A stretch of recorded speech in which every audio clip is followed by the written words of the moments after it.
2026-এ যদি নারীদেরকে শুনতে হয় যে কর্মস্থানের নারীরা হচ্ছে নাকি পতিতার রূপ, জামাতের হয়ে প্রতিবাদ করতে আসে, তারা কি এই পতিতা শব্দটাকে ডিজার্ভ করে? তারা কি এটাকে ধারণ করে?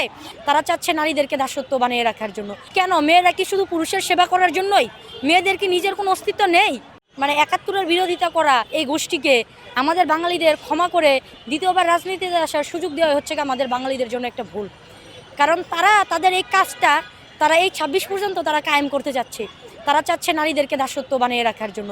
কারণ তাদের বিভিন্ন কর্মকাণ্ডে, তাদের বিভিন্ন আলোচনায়, তাদের বিভিন্ন প্রোগ্রামে, তাদের বক্তব্যে, বিশেষ করে জামাতের আমিরের নিজস্ব বক্তব্যে আমরা এই জিনিসটা বারবার প্রমাণ পেয়েছি। উনি বিভিন্নভাবে বিভিন্ন জায়গায় বলেছেন নারীদেরকে ঘরবন্দি করে রাখার কথা। উনি হয়তো সরাসরি বলে নাই যে নারীদেরকে ঘরবন্দি করে রাখবো, কিন্তু ওনার মুখ থেকেই সরাসরি উচ্চারণ হয়েছে মেয়েরা কেন এত কাজ করবে, মেয়েরা থাকবে ঘরে বসে। কেন? মেয়েরা কি শুধু পুরুষের সেবা করার জন্যই? মেয়েদের কি নিজের কোনো অস্তিত্ব নেই?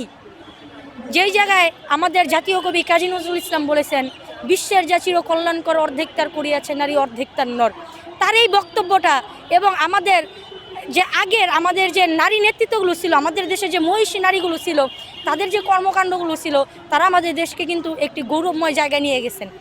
কিন্তু সেই গৌরবময় জায়গায় নিয়ে যাওয়ার পরও নারীদেরকে আজকে এই যুগে এসে এই 2026-এ যদি নারীদেরকে শুনতে হয় যে কর্মস্থানের নারীরা হচ্ছে নাকি পতিতার রূপ, তাহলে সেই আমির কিভাবে একজন রাজনৈতিক দলনেতা হতে পারে এবং কিভাবে সে বাংলাদেশের নারীদেরকে এগিয়ে নিয়ে যাবে বা নারীদেরকে নিরাপত্তা দিবে?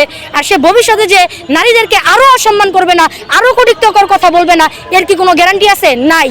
আমি মনে করি ওনার এই কর্মকাণ্ড উনি আরও দীর্ঘ সময় পর্যন্ত উনি চলমান রাখবেন। তাই ওনাদেরকে আমাদের এই জায়গার মধ্যেই নিজেদের সর্বোচ্চ দিয়ে প্রতিটা নারীর ওনাদেরকে বাধা দেওয়া উচিত। ওনাদেরকে আর কোনো রকম ক্ষমা এবং প্রশ্রয় করা উচিত নয় আমি মনে করি।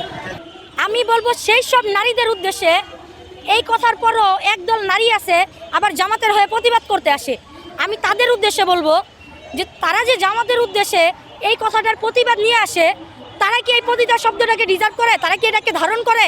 কারণ এই ওয়ার্ডটা বাংলাদেশের প্রতিটা কর্মসংস্থানের নারীকে বলা হয়েছে, তারাও তো কোনো না কোনো কর্মসংস্থানের নারী। তাহলে তারা কেন এটার হয়ে আবার প্রতিবাদ করতে আসছে? তারা আবার বলতে আসছে যে না, জামাত অন্যায় করে নাই গা, তারা রাজনৈতিক ক্ষমতা আছে, তারা রাজনীতি করতে পারে, তাদের কোনো ভুল নেই গা। এটা কেন তারা বলতেছে? এটা আমি তাদের কাছে প্রশ্ন তুলে ধরবো। তার মানে কি তারা এটা ধারণ করতেছে? এটাই আমার কথা।